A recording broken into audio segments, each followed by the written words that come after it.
नमस्कार, देश की बात में आपका स्वागत है। मैं हूं मनोज मानस। खबरों का रुख करेंगे उससे पहले देख लेते इस वक्त की अहम सुर्खियां।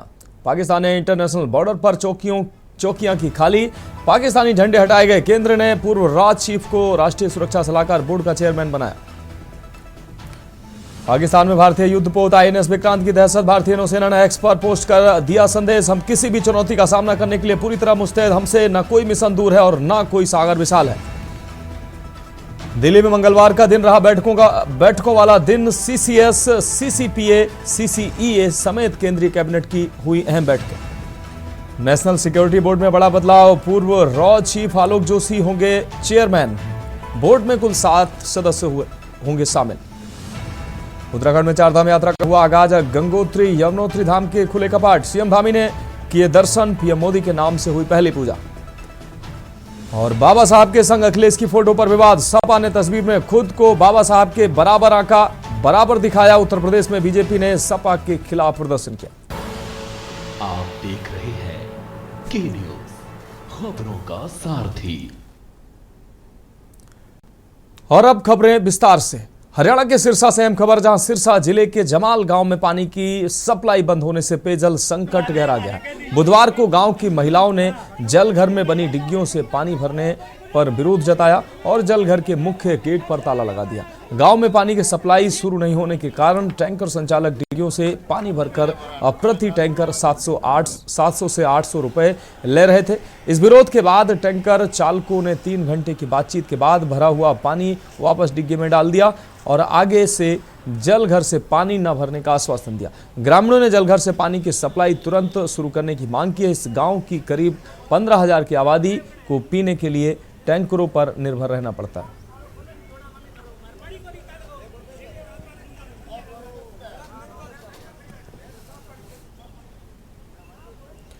राज्य मंत्री राजेश नागर ने तिंगांव विधानसभा क्षेत्र की पल्ला तिलपत सड़क के निर्माण कार्य की शुरुआत की है। इस अवसर पर उन्होंने स्थानीय बुजुर्गों के हाथों में नारियल फोड़वाकर कार्य का विधिवत उद्घाटन किया। करीब 1 करोड़ 40 लाख रुपए की लागत से बनने वाली सड़क में RCC सीमेंट का उपयोग होगा, जबकि 36 लाख की लागत से सीवर की व्यवस्था की जाएगी। मंत्री राजेश नागर ने ठेकेदार को समय पर कार्य पूरा करने की हिदायत दी और अधिकारियों को गुणवत्तापूर्ण कार्य सुनिश्चित करने की सलाह दी।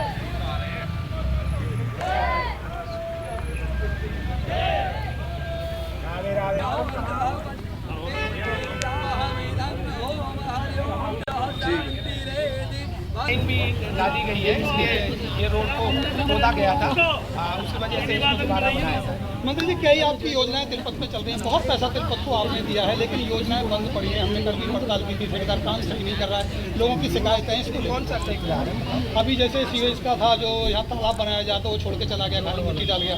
एक जो आपका स्वर्ग धाम है, उसमें ऊपर का था आपके सहयोग से, उस पर भी काम नहीं चल रहा है। कोई काम छोड़ के नहीं गया, बीच में लेबर की वजह से वो रुक गया था और उनको पूरा फिर से निर्देश दे दिए गए दोनों कामों को जल्दी से और तेजी से करें। निर्धारित समय में ठेकेदार काम पूरा नहीं करते, इनके खिलाफ कार्रवाई होती है। जैसे अभी अमृत योजना के तहत तो एक जो डिले हुआ काम, उसमें 5 करोड़ से ज़्यादा की पेनल्टी डाली गई है। अगर कोई काम समय पर नहीं करता, उसके खिलाफ जो भी कानूनी कार्रवाई होती है करती है।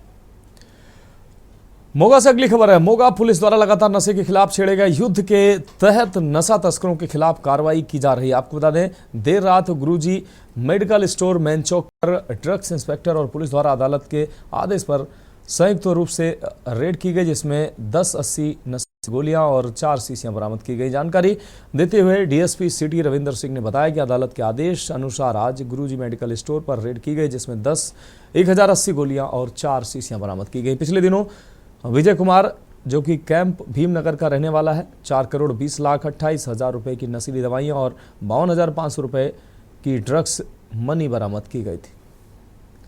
आपको बता दें, पूछताछ गुरु मेडिकल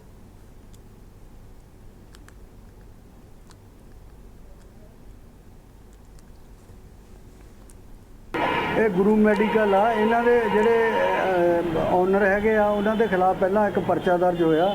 काफ़ी करीब 12 ਲੱਖ ਦੇ ਕਰੀਬ ਗੋਲੀ ਪਹਿਲਾਂ ਫੜ ਹੋਈ ਆ। ਇਹਦੇ ਵਿੱਚ ਅਸੀਂ ਜੱਜ ਸਾਹਿਬ ਤੋਂ ਜਿਹੜੇ ਇਹ ਸਰਚ ਬਰਾਂਟ ਵਾਲੀ ਦੁਕਾਨ ਦੇ ਲਏ ਸੀ, ਨਾਲ ਡਰੱਗ ਇੰਸਪੈਕਟਰ ਸਾਹਿਬ ਸਾਡੇ ਨਾਲ ਤੇ SHO ਸਾਹਿਬ, ਤੇ ਜਿਹੜੀਆਂ ਇਹਨਾਂ ਦੇ ਜੋ ਵੀ ਦਵਾਈਆਂ ਮਿਲੀਆਂ ਜਿਹੜੀਆਂ ਸੀਲ ਕੀਤੀਆਂ। ਹੁਣ ਅਗਲੀ ਕਾਰਵਾਈ ਚੱਲ ਰਹੀ ਆ, ਹੋਰ ਵੀ ਜਿਹੜੀਆਂ ਦੁਕਾਨਾਂ ਤੇ ਸਰਚ ਕੀਤੀ ਜਾਊਗੀ। ਕਿੰਨੀ ਰਿਕਵਰੀ ਕੀਤੀ?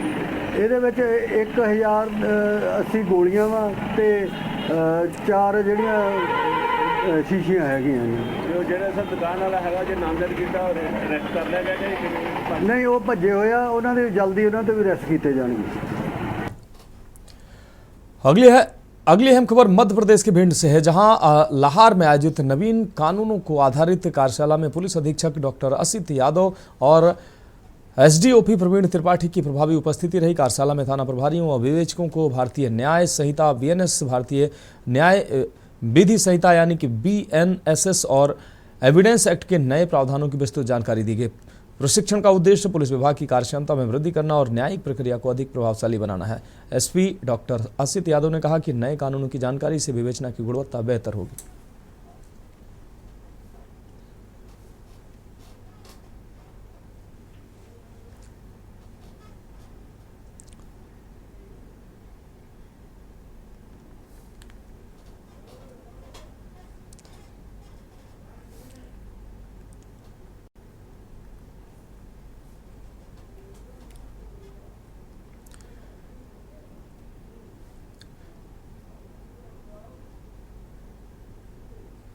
और अगली अहम खबर कोरिया से है। आपको बता दें, कोरिया जिले के बैकुंठपुर वन मंडल में अंतर्गत आने वाले मनसुख सर्किल के धर्मपुर विट क्रमांक 517 में वन भूमि में अवैध कब्जा करने के मकसद से नारवा विकास के अंतर्गत बनाए गए नारवा को जेसीबी मशीन से पटानी कर खेत बनाया जा रहा था। जिसकी सूचना जब वन विभाग को मिली तो मौके पर पहुंचकर जेसीबी मशीन को जब्त कर वन विभाग के डिपो सेंटर में लाया गया। इस विषय में वन विभाग के द्वारा आगे की कार्रवाई की जा रही है।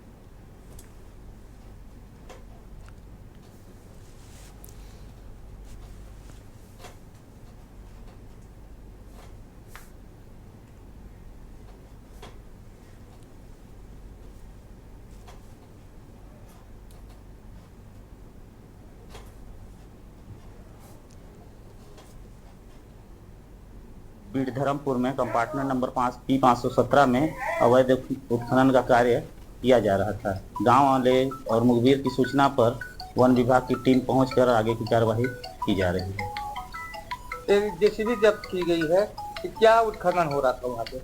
वहाँ नरवा विकास के अंतर्गत जो नरवा बनाया गया था विभाग द्वारा, उसको पटवाया जा रहा था, पटवा के खेत बनाने की कोशिश किया जा रहा था।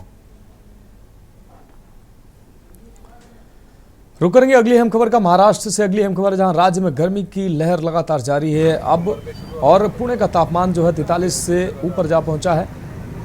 पिछले कुछ दिनों से राज्य में तापमान में भारी वृद्धि देखी जा रही है, जिससे गर्मी असहनीय हो रही है। मार्च और अप्रैल में वर्षा की कमी के कारण उष्ण कटिबंधीय स्थितियां बिगड़ गई हैं और यह स्थिति दिन ब दिन और अधिक खराब होती जा रही है। गर्मी के कारण हीट स्ट्रोक के मामलों में वृद्धि हो रही है। मौसम विभाग के अनुसार राज्य में अभी और गर्मी बढ़ने की संभावना जताई जा रही है।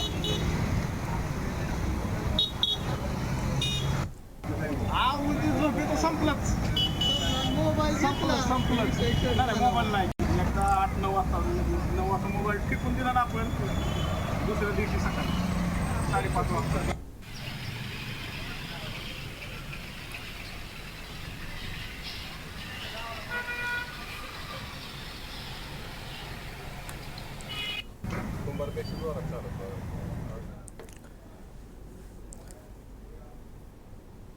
और इस बीच उत्तर प्रदेश के हमीरपुर से अहम खबर सामने आई। हमीरपुर से अहम खबर, वक्फ कानून के खिलाफ विरोध देखने को मिला है।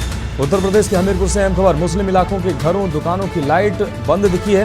आपको बता दें, ये अपील की गई थी मुस्लिम धर्मगुरुओं के द्वारा। मुस्लिम इलाके के लोगों ने लाइट बंद कर वक्फ कानून का विरोध किया।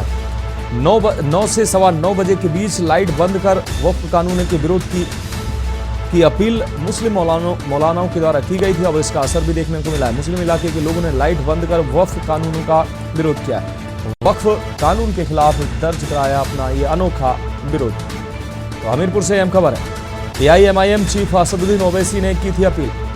इसके अलावा मौलाना कल्बे-ज़बाद ने भी अपील की थी। ओवैसी की अपील का कई इलाकों में असर दिखा है। मौलाना कल्बे-ज़बाद के अलावा कई अन्य मौलानाओं ने भी अपील की थी। हमीरपुर से अहम खबर, वक्फ कानून के खिलाफ विरोध के स्वरूप ये फैसला लिया गया था कि मुस्लिम इलाकों में अब उसका असर दिखा है। दुकानों और घरों की लाइट बंद कर मुस्लिम लोगों ने वक्फ कानून का विरोध किया है। और अगली अहम खबर कानपुर से आपको बता दें, CISCE का परिणाम बुधवार को घोषित हुआ है। इसमें कानपुर शहर के इन्या द्विवेदी ने आपको बता दें 99.25% अंक हासिल कर पहले स्थान पर जगह बनाई है। ICSE 12वीं की परीक्षा में इस बार कानपुर की होनहार छात्रा इन्या द्विवेदी ने शानदार प्रदर्शन करते हुए 99.25% अंक हासिल किए हैं। कानपुर मेडिकल कॉलेज कैंपस स्वरूप नगर निवासी इन्या कैंट के सेठ आनंद राम जयपुरिया में साइंस स्ट्रीम से 99.25% अंकों के साथ इन्या ने पूरे शहर में टॉप किया है और अपनी मेहनत और लगन से न सिर्फ अपने स्कूल का बल्कि पूरे कानपुर का नाम गर्व से ऊंचा किया है। इन्या के परिवार में शिक्षा और सेवा की भावना रची बसी है। उनकी मां डॉक्टर दीप्ति द्विवेदी जेके कैंसर हॉस्पिटल में रेडियोलॉजिस्ट हैं, जबकि उनके पिता doctor Mahesh Chandra Dwivedi ENT surgeon हैं और फिलहाल वाराणसी में अपनी सेवाएं दे रहे हैं। माता पिता की प्रेरणा से इन्या भी भविष्य में डॉक्टर बनना चाहती है। वो डॉक्टर बनने का सपना देख रही हैं और उसी दिशा में पूरे समर्पण के साथ आगे बढ़ रही हैं। इन्या की इस कामयाबी से पूरे शहर में खुशी की लहर है। वह आज की युवा पीढ़ी के लिए एक मिसाल बन गई हैं। इन्या की इस उपलब्धि से स्कूल और शहर में खुशी की लहर है।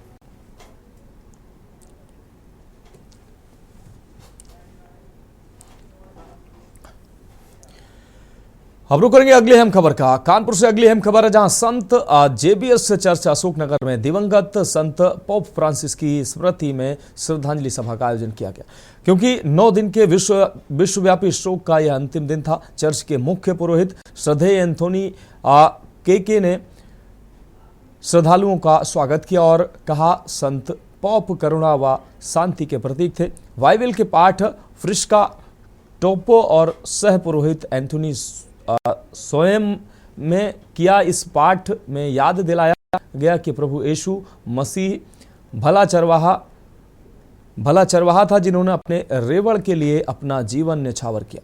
ठीक उसी प्रकार संत पोप ने भी किया। उनकी जीवनी पर पुरोहित श्रद्धेय अनिल माइकल ने प्रकाश डाला कि किस प्रकार वे अंत्योदय पर बल देते थे, अर्थात ईश्वर का प्रेम और सेवा उसे अंतिम व्यक्ति तक पहुंचाना चाहिए जो समाज या संसार के कोने और किनारे पर है। सर्वधर्म प्रार्थना में गांधी शांति प्रतिष्ठान के अध्यक्ष दीपक मालवीय, समाजसेवी अजीत खोटे, हलीम कॉलेज के उर्दू विभागाध्यक्ष डॉक्टर खान अहमद, फारूक गुरु सिंह सभा के अध्यक्ष Harvinder Singh Lord, Methodist church के पादरी नितिन लाल, समाजसेवी मीनाक्षी मार्टिन सिंह व सिस्टर रीता ने किया।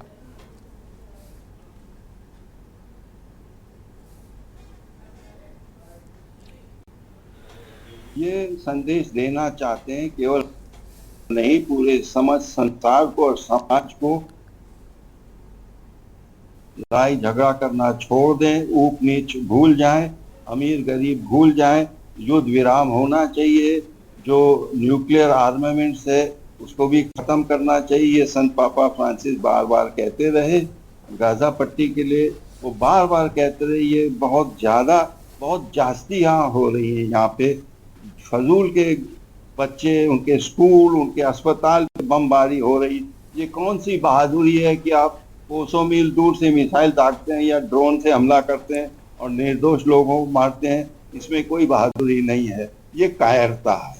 तो उनका ये संदेश था। उसके अलावा सादगी का उनका जीवन रहा। वे 2 कमरे के धर्मशाला में रहे, एक छोटी गाड़ी से वो सफ़र करते थे और दूर दराज देशों तक वो भ्रमण करने गए। जो किसी ने आज तक पूछा नहीं, उनके यहाँ तक गए। पापुआ न्यू गिनी जैसे, मंगोलिया जैसे, जहाँ शायद ईसाई लोग भी ना के बराबर, लेकिन वहाँ गए क्योंकि उनका संदेश सभी लोगों के लिए था। और एक ख़ास चीज़ उनके अंदर था, क्योंकि पश्चिमी देशों में ईसाइयों और मुसलमानों का एक संघर्ष जैसी परिस्थिति है। रुक करेंगे अगली अहम खबर का। अक्षय तृतीया उत्सव पर फर्रुखाबाद जनपद के कायमगंज स्थित माया ज्वेल्स एंड जेम्स शोरूम पर मुख्य अतिथि कायमगंज की विधायक डॉक्टर सुरभि गंगवार, शोरूम मालिक सालीन अग्रवाल, निमिता अग्रवाल, आशुतोष अग्रवाल व पीएन फाउंडेशन स्कूल के चेयरमैन प्रहलाद नारायण अग्रवाल द्वारा संयुक्त रूप से फीता काटकर गोल्ड ज्वेलरी की भव्य लॉन्चिंग की गई। समारोह में पहुंचने पर शोरूम मालिक सालीन अग्रवाल, निमिता अग्रवाल, अनन्या अग्रवाल व सानवी अग्रवाल द्वारा फूलों का बुके भेंट कर मुख्य अतिथि विधायक डॉक्टर सुरभि गंगवार का जोरदार स्वागत किया गया। लॉन्चिंग करने के उपरांत मुख्य अतिथि विधायक डॉक्टर सुरभि गंगवार ने अत्याधुनिक कंप्यूटराइज्ड ज्वेलरी शोरूम एवं शोरूम पर महानगरों की तर्ज पर सोने एवं चांदी की ज्वेलरी का अद्वितीय विशाल स्टॉक देखकर शोरूम के मालिक सालीन अग्रवाल व नमिता अग्रवाल को शुभकामनाएं देते हुए कहा कि कायमगंज शराफा बाजार में ज्वेलरी के क्षेत्र में वह एक ऐसे फाइनियर की तरह उभरेंगे जो हम आज बड़े शहरों महानगरों में जो ज्वेलरी की डिजाइन्स और सबसे खास बात शुद्धता की है जो आज मैंने देखी और जाना है। मुझे लगता है कि उसमें माया ज्वेल्स एंड जेम्स पूरे कायमगंज एवं फर्रुखाबाद में अव्वल नंबर पर आएगा। वहीं के न्यूज के विशेष संवाददाता सतीश गुप्ता द्वारा शोरूम पर उपलब्ध ज्वेलरी के बारे में वार्ता करने पर शोरूम मालिक सालीन अग्रवाल व निमिता अग्रवाल ने स्पष्ट शब्दों में कहा कि शुद्धता ही हमारी पहचान है तथा ग्राहकों को उनकी डिमांड के अनुरूप शुद्ध ज्वेलरी उपलब्ध कराना ही मेरा उद्देश्य है। गोल्ड ज्वेलरी की लॉन्चिंग होने के उपरांत शोरूम पर ज्वेलरी खरीदने वाले ग्राहकों की भारी भीड़ देखने को मिली।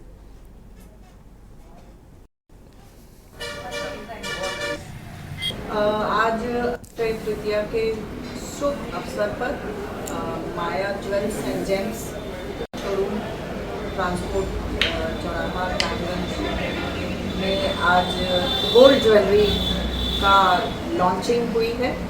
मैं सबसे पहले नमिता अग्रवाल जी और शालीन अग्रवाल जी को बहुत बहुत बधाई देना चाहती हूँ कि कायमगंज में शराफा बाजार में ज्वेलरी के क्षेत्र में वो एक ऐसे पायनियर की तरह उभरेंगे जो हम आज बड़े शहरों में महानगरों में जो हम ज्वेलरी की डिज़ाइंस और सबसे खास बात जो प्योरिटी की है जो आज मैंने देखी और मैंने जाना तो उसमें माया जेम्स एंड ज्वेल्स मुझे लगता है पूरे कायमगंज या फर्रुखाबाद में अव्वल नंबर पे आएगा।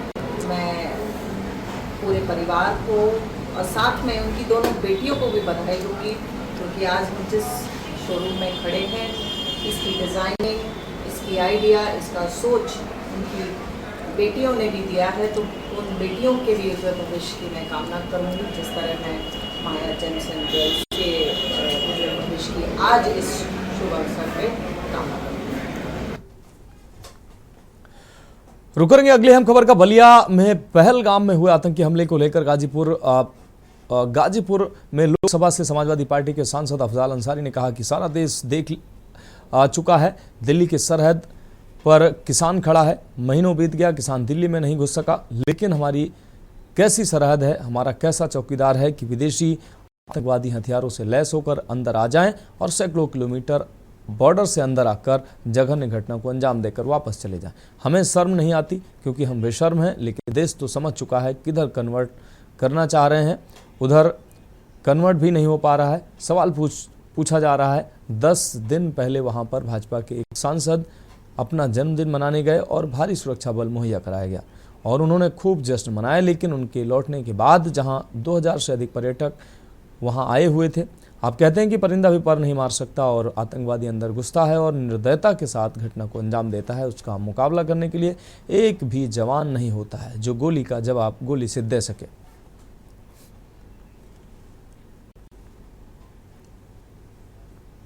देश देख लिया, सारा देश देख लिया। दिल्ली के सरहद पर किसान खड़ा है, महीनों बीत गया, किसान दिल्ली में नहीं घुस सका, लेकिन हमारी कैसी सरहद है, हम कैसे चौकीदार हैं कि विदेशी आतंकवादी हथियारों से लैस होकर के अंदर आ जाएं और सैकड़ों किलोमीटर बॉर्डर से अंदर आकर के और जघन्य घटना को अंजाम दे करके और वापस भी चले जाएं। हमें शर्म नहीं आती, हम बेशर्म हैं, लेकिन देश तो समझ चुका है जिधर कन्वर्ट करना चाहते हैं कन्वर्ट भी नहीं हो रही। जनता समझ चुकी है। सवाल पूछा जा रहा कि 10 दिन पहले भाजपा के एक सांसद वहां गए और वो अपना जन्मदिन मनाने गए और भारी सुरक्षा मुहैया कराई गई उसी स्थल पर, और उन्होंने खूब जश्न मनाया, मेहमानों को बुलाया, खिलाया पिलाया। और उनके आने के बाद जहां 2000 से अधिक पर्यटक देश के कोने कोने से आए हुए हैं, आपके आवाहन पे आए हुए हैं, आप कहते हैं परिंदा पर नहीं मारेगा, और आतंकवादी घुसता है, निर्दयता के साथ घटना को अंजाम देता है, उसका जवाब देने के लिए, उसका मुकाबला करने के लिए वहाँ हमारे पास एक सिपाही भी नहीं है। अगली खबर सहारनपुर से है, जहां डिप्टी सीएम ब्रजेश पाठक ने सरसावा इलाके में सीएससी का निरीक्षण कर संबंधित को आवश्यक दिशा निर्देश दिया। राजकीय हेलीकॉप्टर से दोपहर सारण पहुंचे डिप्टी सीएम का भाजपा नेताओं और पदाधिकारियों ने स्वागत किया। इसके बाद वे अंबाला रोड स्थित राज्य मंत्री जसवंत सैनी की सुपुत्री के विवाह समारोह में शामिल हुए। वहां कुछ देर रुकने के बाद सीएससी सरसावा का रुख किया। सीएससी में स्वास्थ्य विभाग के अधिकारियों के साथ बैठक कर डिप्टी सीएम ने सरकारी अस्पतालों की व्यवस्था की समीक्षा की। उन्होंने कहा कि सरकारी अस्पतालों में सभी जरूरी सुविधाएं मौजूद होनी चाहिए, संसाधनों की उपलब्धता सुनिश्चित करना सरकार की जिम्मेदारी है। डिप्टी सीएम ने यह भी कहा कि जहां जहां पदों की रिक्तियां हैं वहां पर वहां के जिला अधिकारी और सीएमओ को वॉक इन इंटरव्यू के माध्यम से उन रिक्तियों को पूर्ण करने की दिशा में निर्देश दिए गए हैं। वहीं स्वास्थ्य सेवाओं को सर्वश्रेष्ठ बनाने के लिए भी जिले के अधिकारियों को निर्देशित किया गया है।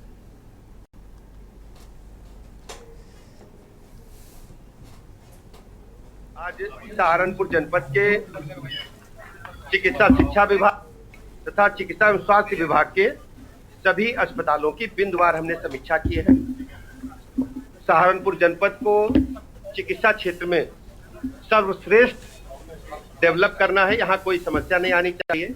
हमने जिले के अधिकारियों को निर्देश दिए हैं और जो रिक्तियां हैं उनको तत्काल भरें, स्वीकृति शासन ने इनको प्रदान कर दी है। जिलाधिकारी महोदय को रिक्तियां भरने के लिए अध्यक्ष और सीएमओ महोदय को उसका सदस्य बनाते वॉक इन इंटरव्यू के माध्यम से सभी रिक्तियों के भरें। दवाइयां पूरी हैं, कहीं कोई समस्या आती है तो शासन को लिखें। हर स्थिति में हम सहारनपुर को नंबर 1 का जिला चिकित्सा क्षेत्र में बनाने के लिए शासन प्रतिबद्ध है। फिलहाल खबरों में वक्त एक और ब्रेक का, जल्द हाजिर होंगे। आप देख रहे हैं के न्यूज, खबरों का सारथी। ब्रेक के बाद इसकी बात में एक बार फिर से आपका स्वागत है। रुक करेंगे अगली अहम खबर का। बलिया से अगली अहम खबर है, आधा बाबा साहब अंबेडकर और आधा अखिलेश यादव का एक फोटो सपा कार्यालय के बाहर लगाए जाने पर सपा मुखिया अखिलेश यादव ने कहा कि मैं उस कार्यकर्ता को समझाऊंगा कि भविष्य में ऐसी गलती ना करे। वहीं राहुल गांधी कानपुर शुभम द्विवेदी के घर जा रहे हैं, आप कब जाएंगे, इस सवाल का अखिलेश यादव ने कहा कि जिस दिन सरकार 10 करोड़ रुपए मुआवजा देने की घोषणा कर देगी उसी दिन वो शुभम द्विवेदी के घर जाएंगे। पहलगाम में हुए हमले के बाद सरकार का साथ देते हुए अखिलेश यादव ने कहा कि समाजवादी पार्टी पूरी तरह से सरकार के साथ है, भारतीय जनता पार्टी के साथ नहीं है, सरकार के साथ है। वहीं जलबंदी पर कहा कि यह जलबंदी कहीं नोटबंदी की तरह ना हो जाए। उनका ये फैसला ठोस बहुत है, लेकिन इसकी तैयारी करनी पड़ेगी।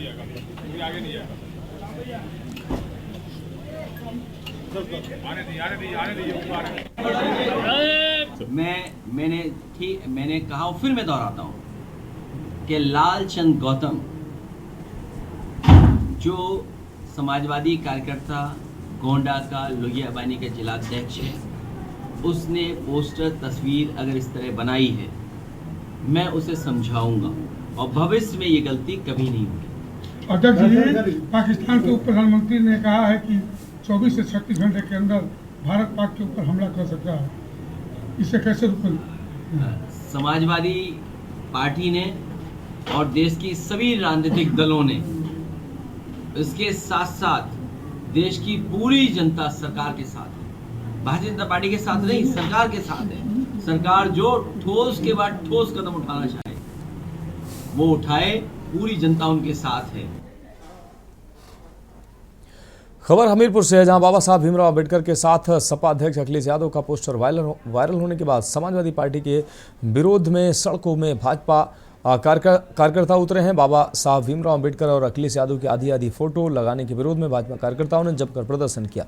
समाजवादी पार्टी और अखिलेश यादव के खिलाफ जमकर नारेबाजी की। सड़क पर उतरकर बस स्टैंड के तहसील रोड होते हुए जुलूस निकाला। भाजपा कार्यकर्ताओं ने प्रदर्शन करते हुए सपा अध्यक्ष अखिलेश यादव से माफी मांगने की मांग की है।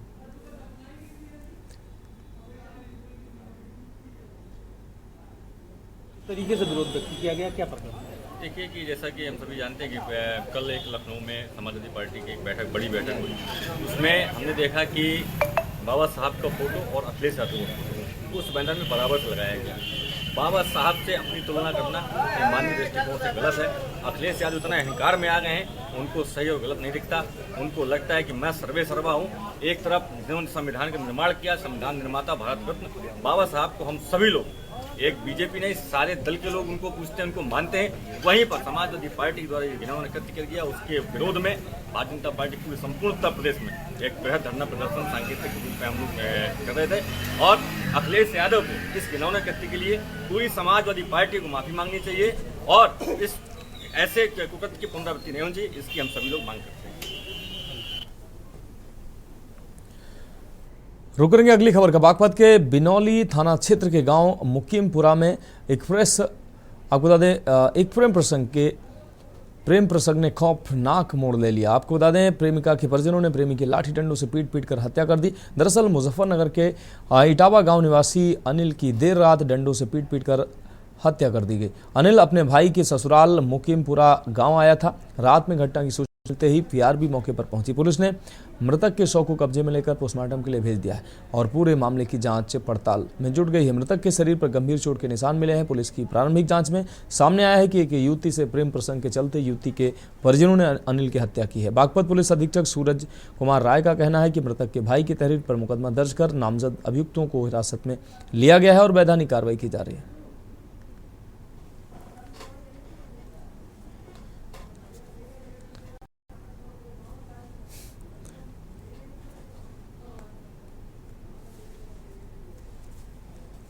अंतर्गत ग्राम कासिमपुर में एक युवक जिसका नाम अनिल था और वो ससुराल आया हुआ था और किसी विवादवश उसके ऊपर एक लकड़ी के डंडे से हमला किया गया। सूचना मिलने पर थाना पुलिस तत्काल पहुंच के युवक को नज़दीकी अस्पताल ले गई, जहां उसको मृत घोषित किया गया। इस युवक के भाई की तहरीर पर सुसंगत धाराओं में थाना बिनौली पर अभियोग पंजीकृत किया जा रहा है और नामजद अभियुक्त निखिल उसकी गिरफ्तारी भी कर ली गई है। अभियुक्त को माननीय न्यायालय के समक्ष प्रस्तुत करके और न्यायिक अभिरक्षा में भेजा जाएगा। प्रथम दृष्टया ये जो मामला है प्रेम प्रसंग का प्रतीत हो रहा है। आवश्यक विवेचनात्मक कार्रवाई करते हुए जो भी मोटिव और इंटेंशन है उसको भी क्लियर किया जाएगा। अयोध्या के हनुमानगढ़ी से शाही जुलूस स्नान के बाद राम जन्मभूमि परिसर के लिए निकला। जिला प्रशासन ने पुष्प वर्षा कर लता मंगेशकर चौक पर भव्य स्वागत किया। जिलाधिकारी निखिल टीकाराम, एसएसपी राजकरण नैयर समेत नगर आयुक्त और जिले के वरिष्ठ अधिकारियों ने स्वागत किया।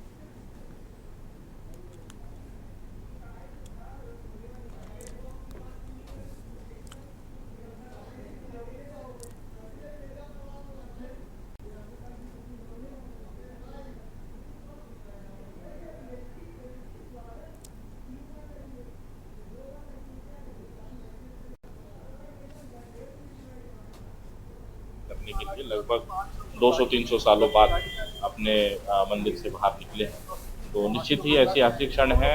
स्थानीय लोगों द्वारा बहुत हर्षोल्लास आज दिखाया गया। एक भव्य शोभा यात्रा यहाँ निकली।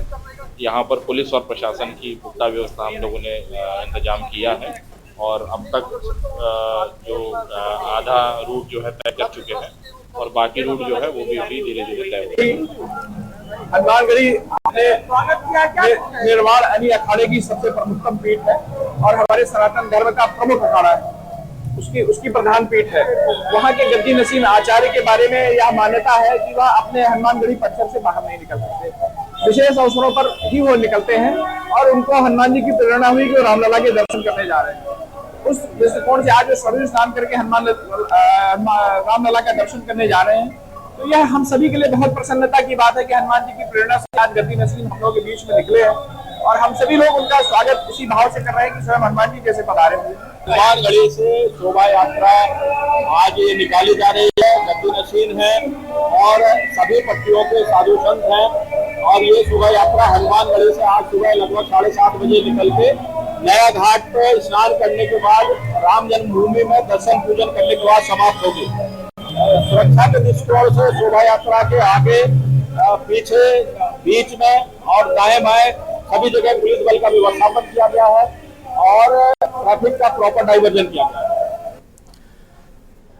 रुक करते हैं अगली अहम खबर का। अम्बेडकर नगर से अगली अहम खबर है। एक बार फिर बीजेपी कार्यकर्ताओं को समाजवादी पार्टी पर हमला बोलने का अवसर मिला है। आपको बता दें, बीजेपी के नेता समाजवादी पार्टी के अध्यक्ष अखिलेश यादव पर हमलावर नजर आए हैं। अखिलेश यादव की एक फोटो जिसमें बाबा साहब भीमराव अम्बेडकर के साथ आधी फोटो अखिलेश यादव की वायरल हो रही है, जिसे लेकर प्रदेश से लेकर जिले तक बीजेपी के नेता आक्रोशित हो उठे हैं। आपको बता दें, अम्बेडकर नगर में जिला अध्यक्ष त्र्यंबक तिवारी के नेतृत्व में जिला मंत्री चंद्रिका प्रसाद के नेतृत्व में जन प्रतिनिधि और कार्यकर्ताओं द्वारा काली पट्टी बांधकर विरोध प्रदर्शन किया गया।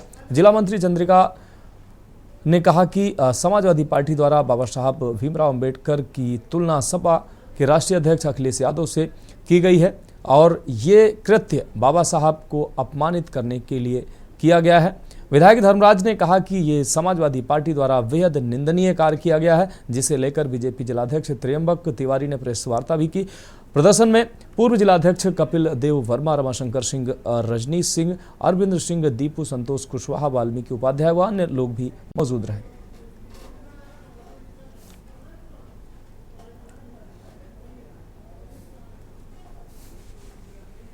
देखिए, सपा प्रमुख अखिलेश यादव बाबा साहब की तस्वीर को आधा काट करके उसमें अपना आधा चेहरा लगा करके दलित समाज को और पूरे राष्ट्र को शायद ये संदेश देना चाहते हैं कि वो बाबा साहब के बराबर है।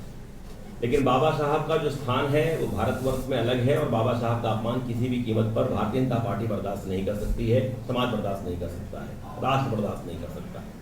इसलिए हम लोगों ने काली पट्टी बांध करके और बाबा साहब की मूर्ति के समक्ष जाकर के, उनके शरण में जाकर के हम लोगों ने विरोध प्रदर्शन किया है। बाबा साहब के साथ अपना चेहरा जोड़ने वाले सपा प्रमुख अखिलेश यादव दलित समाज का सम्मान नहीं केवल वोट बैंक को अपना समझते हैं। बाबा साहब ने शिक्षा, समानता, संविधान के मूल के लिए संघर्ष किया है और अखिलेश यादव उनके नाम का राजनीतिक सौदा करना चाहते हैं। अयोध्या के सिद्धपीठ हनुमानगढ़ी के गद्दी नसीन प्रेमदास महाराज ने सरयू में स्नान करने के बाद पहलगाम में आतंकी हमले में मृत आत्माओं की शांति के लिए हनुमान जी महाराज से प्रार्थना की। गद्दी नसीन महाराज ने 2 मिनट का मौन रखा, कहा आतंकियों को जल्द से जल्द सख्त से सख्त सजा मिले, जिसके लिए हनुमान जी से प्रार्थना की। मृतक के परिजनों को ये असहनीय दुख सहने की शक्ति मिले, मृत आत्माओं को भगवान अपने श्री चरणों में स्थान दें। वहीं आतंकवादियों को कठोर से कठोर सजा मिले, इसके लिए हम भगवान श्री राम से आज प्रार्थना करेंगे। आज की खुशियां कई गुना ज़्यादा होती हैं, लेकिन पहलगाम की घटना ने, उन्होंने साफ तौर पर कहा कि आज की खुशियां कई गुना ज़्यादा होती, लेकिन पहलगाम की घटना ने मन को व्यथित कर रखा है। अपने सरकार से प्रार्थना करेंगे और हनुमान जी महाराज से नम्र निवेदन है, उनके चरणों में निवेदन है कि जो ऐसा आतंकवाद किया है, जो अपने शान अभिमान के ऊपर वो किया है, ऐसे लोगों को पकड़ करके उनको सामने ला करके कटघरे में खड़ा कर करके कठोर से कठोर सजा दिया जाए, यही हमारी प्रार्थना है। भारतीय जनता पार्टी के प्रदेश अध्यक्ष भूपेंद्र सिंह चौधरी ने समाजवादी पार्टी के राष्ट्रीय अध्यक्ष अखिलेश यादव पर तीखा हमला बोला। उन्होंने कहा कि जम्मू कश्मीर के पहलगाम में हाल ही में हुए आतंकी हमले को लेकर जहां पूरा देश शोक में डूबा हुआ है, वहीं बुधवार को यूपी बीजेपी के अध्यक्ष चौधरी भूपेंद्र सिंह सहारनपुर पहुंचे और सर्किट हाउस में प्रेस वार्ता कर उन्होंने सपा और कांग्रेस को आड़े हाथों लिया। चौधरी भूपेंद्र सिंह ने समाजवादी पार्टी के द्वारा संविधान निर्माता बाबा साहब भीमराव अम्बेडकर की आधी फोटो के साथ अखिलेश यादव की आधी फोटो जोड़ने पर तीखी प्रतिक्रिया दी है। जानता है कि अखिलेश को सिर्फ 2 ही चीजों की चिंता है, एक तो मुस्लिम वोट बैंक, एक अपने परिवार की विरासत।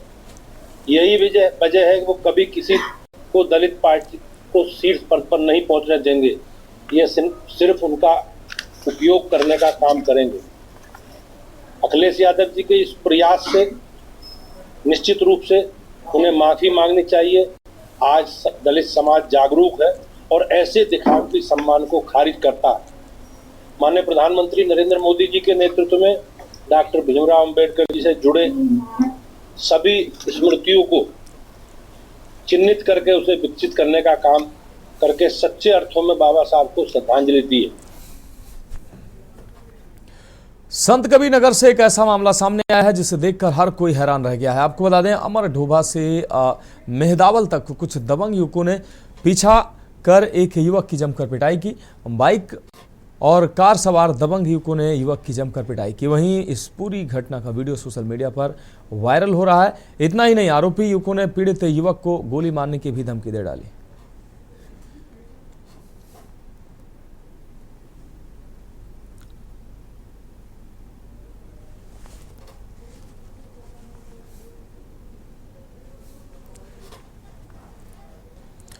और अगली अहम खबर बाराबंकी से है, जहां थाना बुड्ढूपुर क्षेत्र में ममरखापुर गांव में सुबह शौच के लिए गए युवक की तालाब में डूबने से मौत हो गई। बताया जा रहा है कि शिवकुमार पुत्र सियाराम सुबह शौच के लिए तालाब के पास गया था। जब युवक शौच से वापस घर नहीं लौटा तो घर वालों ने उसे खोजना शुरू किया। परिजनों द्वारा युवक को गांव के बाहर तालाब में शव देखा गया। सूचना पर पहुंची पुलिस ने शव को कब्जे में लेकर पोस्टमार्टम के लिए भेज दिया। फिलहाल पुलिस मामले की जांच पड़ताल में जुट गई है।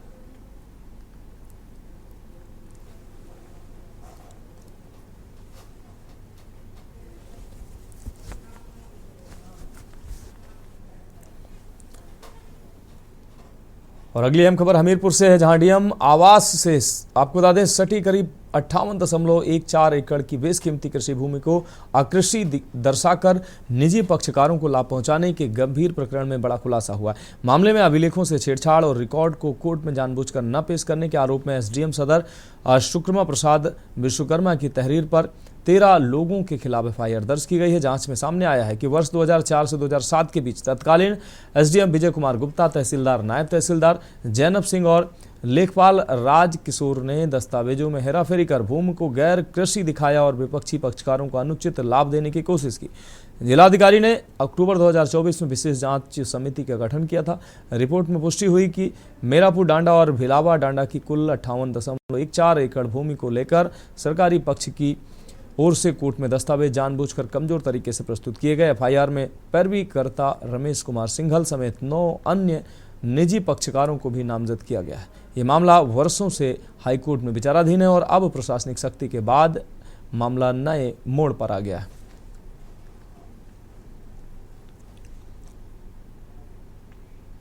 डीएम कंपाउंड की जो जमीन है जो लगभग 58 एकड़ है, इसके क्रम में एक विवाद है जो कि 1977 से चल रहा है।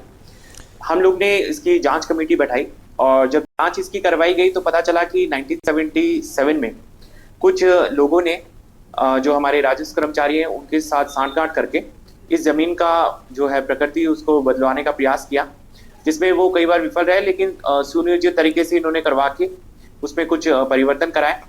और जांच टीम के सामने ये भी तथ्य आया कि जब इसकी सुनवाई की गई तब जो हमारे जो कर्मचारी हैं तत्कालीन, उन्होंने इसका कोई भी दस्तावेज जो है वो उपलब्ध नहीं कराया। इससे जो सरकार का जो पक्ष है वो कमजोर हुआ।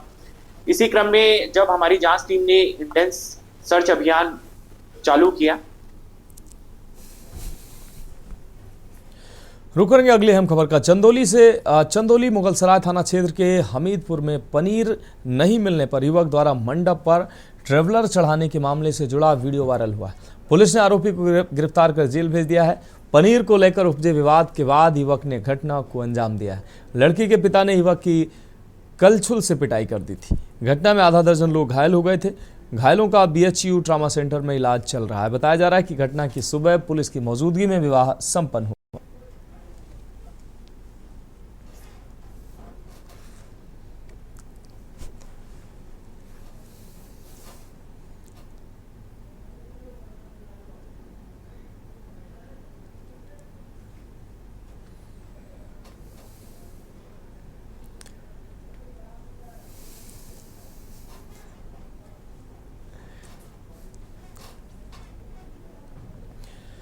और अगली हम खबर का रुख करेंगे। पहलगाम में आतंकी हमले पर भारत के प्रधानमंत्री ने पाकिस्तान से राजनीतिक संबंध खत्म करने पर किसान यूनियन के अध्यक्ष किसान यूनियन के प्रवक्ता राकेश टिकैत ने जो विवादित बयान दिया, उसी को लेकर भारतीय किसान यूनियन अटल चौधरी अमित सिंह ने गाजियाबाद में जिला अधिकारी को ज्ञापन दिया और राकेश टिकैत के खिलाफ और उनके बेटे के खिलाफ शिक्षक आपको बता दें कड़ी कार्रवाई की मांग की है और यह भी कहा है कि देश के प्रधानमंत्री के खिलाफ जो विवादित बयान राकेश टिकैत ने दिया है वह अनुचित है और राकेश टिकैत और उनके बेटे हमेशा देश के विरोध में आंदोलन करते आए हैं। इसी संबंध में आज हम यहां जिला अधिकारी महोदय को ज्ञापन देने आए थे और अगर 3 से 4 दिन के अंदर इस ज्ञापन पर कोई कार्रवाई नहीं होती है तो हम हर जिले के अंदर कलेक्ट्रेट पर राकेश टिकैत के खिलाफ आंदोलन करेंगे।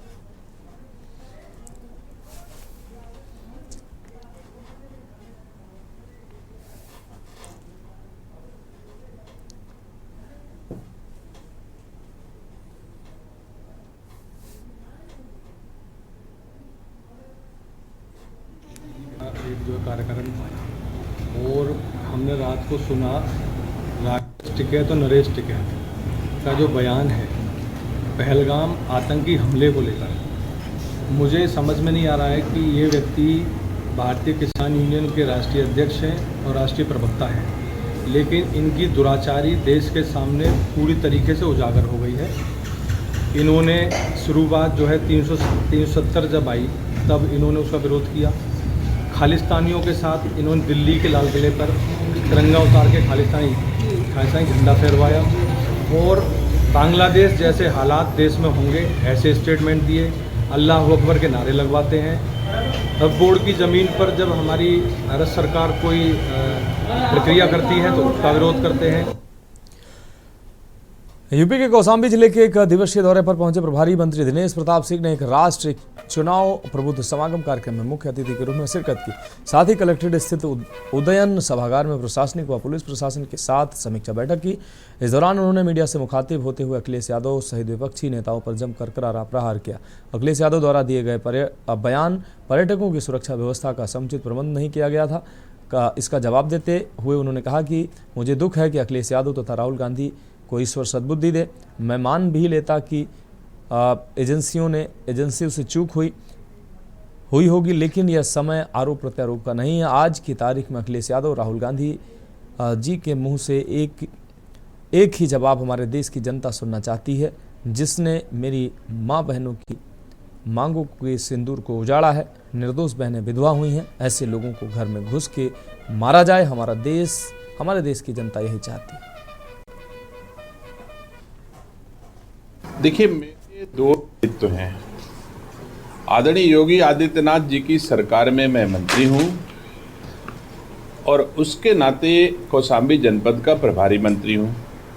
भारतीय जनता पार्टी का कार्यकर्ता हूं, इसलिए भारतीय जनता पार्टी के कार्यक्रमों के क्रियान्वयन की जिम्मेदारी भी हमारे जिलाध्यक्ष के साथ में सम्मिलित है। भारतीय जनता पार्टी नेतृत्व का निर्देश है कि वन नेशन वन इलेक्शन पर जन जागरण अभियान चलाया जाए। तो भारतीय जनता पार्टी ने जो कार्यक्रम दिए हैं उसके क्रियान्वयन के उद्देश्य से भी मैं कौशाम्बी के यशस्वी जिलाध्यक्ष जी के साथ कार्यक्रमों में आज शरीक होऊंगा। रुक रहेंगे अगली खबर का। खबर सीतापुर से है, जहां विद्युत विभाग में कार्यरत संविदा कर्मियों ने जिले भर में एकजुट होकर संभावित छंटनी के विरोध में मोर्चा खोल दिया है। खैराबाद, पहला, महमूदाबाद, दिव्यापुर और पोखरा कला सहित कई उपकेंद्रों पर अवर अभियंता और अधिशासी अभियंता को ज्ञापन सौंपते हुए कर्मचारियों ने अपनी चिंता व्यक्त की है। संविदा कर्मियों का कहना है कि उन्हें विश्वसनीय सूत्रों से छंटनी की जानकारी मिली है, जिससे उनमें भय और असुरक्षा का माहौल है। उन्होंने चेतावनी दी कि यदि किसी भी कर्मचारी की सेवा समाप्त की जाती है तो वे सामूहिक रूप से कार्य बहिष्कार करेंगे। कर्मचारियों ने ज्ञापन के माध्यम से विभाग से सेवा सुरक्षा सुनिश्चित करने की मांग की, ताकि वह बिना भय के अपनी सेवाएं जारी रख सकें।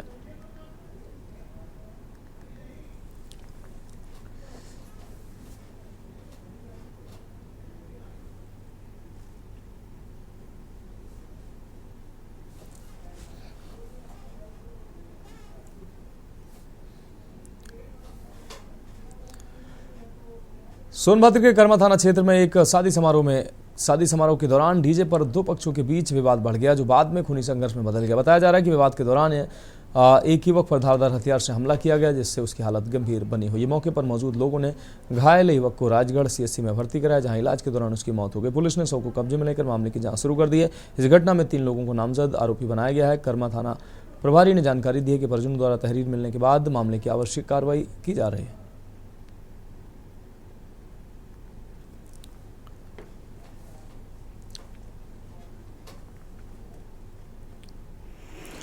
रुक करेंगे अगली अहम खबर का। खबर उत्तराखंड के विकासनगर से है, जहां उत्तराखंड में गंगोत्री यमुनोत्री धाम के कपाट खुलते ही आधिकारिक रूप से चारधाम यात्रा की शुरुआत हो गई।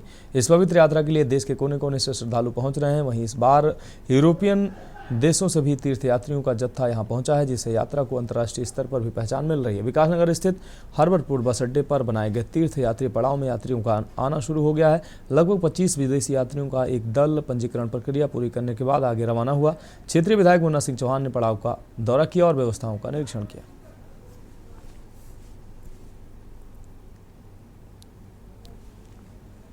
कि अभी हमारे बीच में यूरोपियन कंट्री से भी आज तीर्थ यात्री यहाँ पर आए हैं और बहुत खुश हैं वो, और बहुत प्रसन्नता हुई कि उन्होंने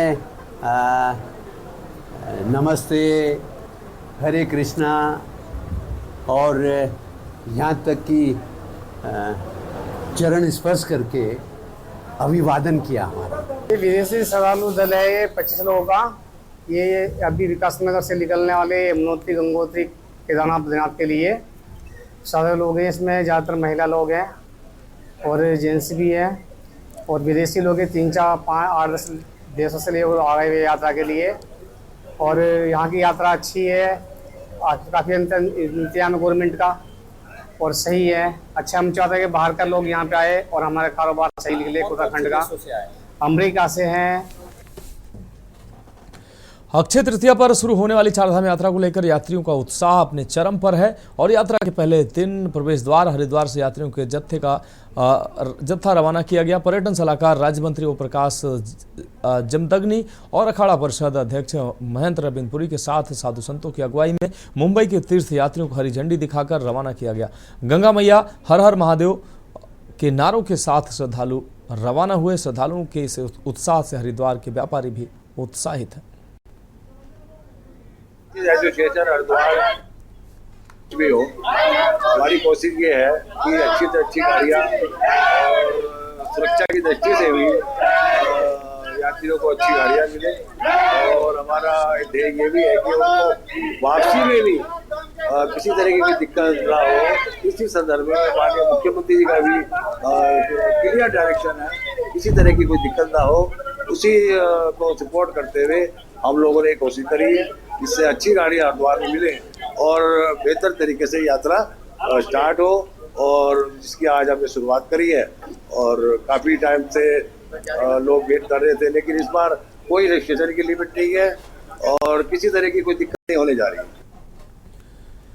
कांग्रेस पूरे देश में संविधान बचाओ रैली का आयोजन कर रही है। इसी के अंतर्गत राजधानी देहरादून के रेंजर्स ग्राउंड में भी कांग्रेस ने आज संविधान बचाओ रैली का आयोजन किया। इस रैली में कांग्रेस के वरिष्ठ नेताओं के साथ साथ हजारों की संख्या में प्रदेश भर से कांग्रेस नेताओं और कार्यकर्ताओं ने भाग लिया। इस रैली में कांग्रेस नेता सचिन पायलट भी पहुंचे थे और अपने संबोधन में सचिन पायलट ने कांग्रेस कार्यकर्ताओं को आह्वान करते हुए कहा कि आज देश में एक बार फिर से कांग्रेस को लोगों के बीच जाकर अलग जगाने की जरूरत है। उन्होंने कहा कि संविधान ने सभी को समान रूप से जीने का अधिकार दे रखा है, लेकिन सरकार संविधान के नियमों का उल्लंघन कर रही है।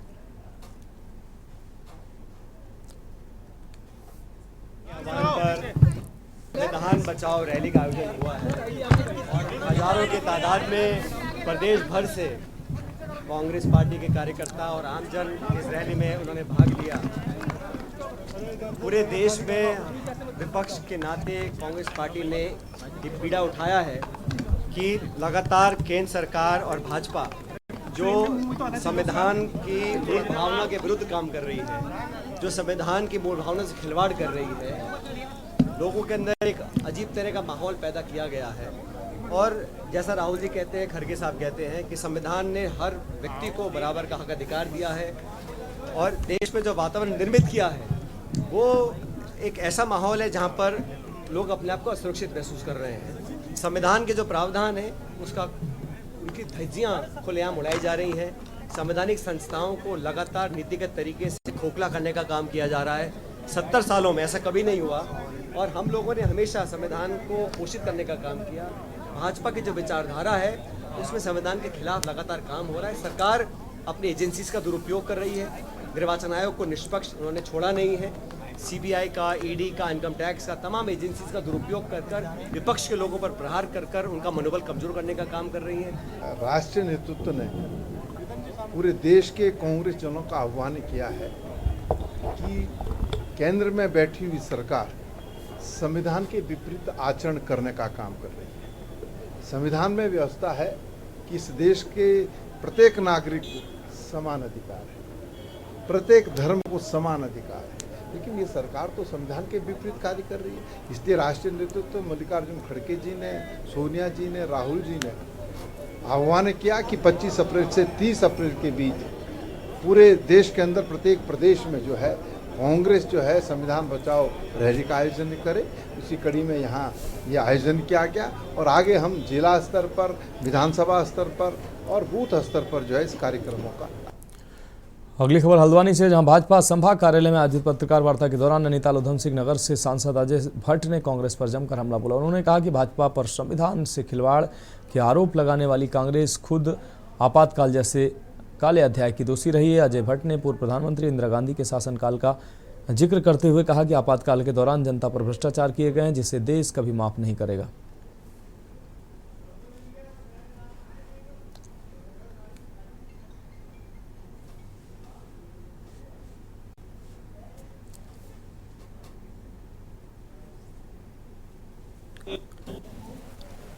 ये जघन्य अपराध, अक्षम्य अपराध है।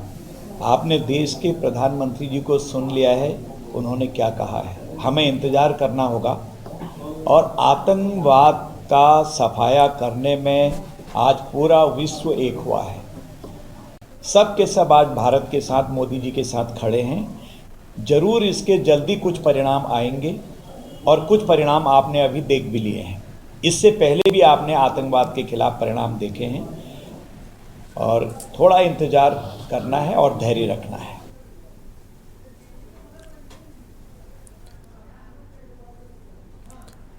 देहरादून में कांग्रेस की संविधान बचाओ यात्रा पर कटाक्ष करते हुए बीजेपी प्रदेश प्रवक्ता ने कहा कि कांग्रेस आज संविधान की बात करती है। संविधान बचाओ रैली निकाल कर वो जिस प्रकार का नाटक व नौटंकी कर कांग्रेस कर रहे हैं, कांग्रेस के लोगों को अपने शहजादे राहुल गांधी जी से पूछना चाहिए और जो पुराने नेता हैं कांग्रेस के, उन्हें शहजादे को इतिहास पढ़ाना चाहिए। और कांग्रेस अपना इतिहास भूल जाती है। जो काला इतिहास कांग्रेस का है, जो इस देश के अंदर डसने का काम बार बार कांग्रेस कर रही है।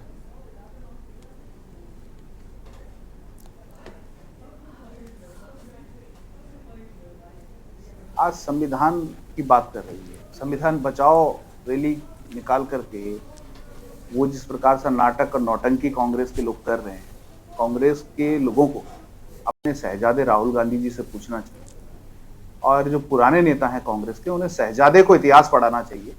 कांग्रेस अपना इतिहास भूल जाती है। जो काला इतिहास कांग्रेस का है, जो इस देश के अंदर दंश देने का काम, संविधान को बार बार डसने का काम कांग्रेस ने किया है, उस इतिहास को राहुल गांधी जी को, शहजादे को पढ़ना चाहिए। राहुल गांधी जी को इस बात के लिए एक बार इतिहास पढ़ना चाहिए कि कितनी बार इस देश के अंदर उनके परिवार के लोग प्रधानमंत्री रहे और उन्होंने किस प्रकार से संविधान का गला घुटने का काम किया है।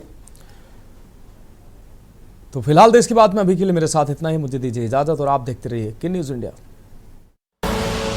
आप देख रहे हैं के न्यूज, खबरों का सारथी।